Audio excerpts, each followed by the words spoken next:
एक बार की बात है। एक गांव में एक साधु रहा करते थे।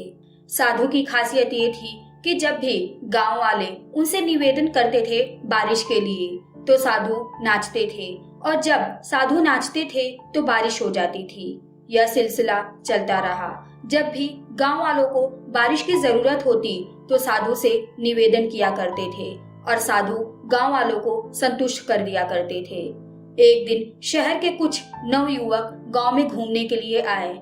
जब उनको साधु के बारे में पता लगा तो उन्होंने सोचा कि क्यों न साधु के पास चला जाए और साधु की परीक्षा ली जाए।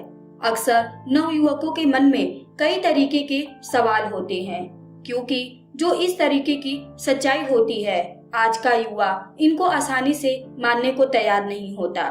उन्होंने साधु से कहा, क्या आज आप बारिश कर सकते हैं? साधु ने कहा, जरूर। युवकों ने पूछा, कैसे? तो साधु ने कहा, बारिश नाचने से होगी, लेकिन सबसे पहले तुम लोगों को एक एक करके नाचना होगा। ये सुनकर युवकों ने कहा, ठीक है। अब एक युवक सबसे पहले नाचता है। 1 घंटा तक वो नाचता है, बारिश नहीं होती है। उसके बाद दूसरा नवयुवक नाचता है, बारिश नहीं होती है। उसके बाद तीसरा नवयुवक नाचता है और बारिश नहीं होती है।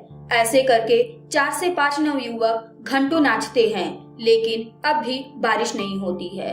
आखिर में साधु का नंबर आता है, और साधु जब नाचना शुरू करता है तो 1 घंटा, 2 घंटा, 3 घंटा, 4 घंटा और 5 घंटा बीत जाता है, लेकिन बारिश नहीं होती है। ऐसे करते करते शाम हो जाती है और हल्का हल्का अंधेरा होने लगता है।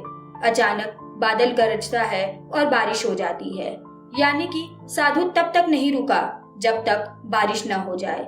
यानी कि साधु को पता था कि मैं नाचूंगा और बारिश होगी, क्योंकि उसने यह मान लिया था कि जब तक बारिश नहीं होगी तब तक मैं रुकूंगा नहीं। यह कहानी हमें यही सीख देती है कि अगर आपको पता है और अपने आप पर भरोसा है कि अगर मैं मेहनत करूंगा तो सफलता जरूर मिलेगी ही मिलेगी, तो आपको सफलता मिलती ही मिलती है। लेकिन आपको तब तक मेहनत करना है जब तक कि आपको सफलता ना मिले।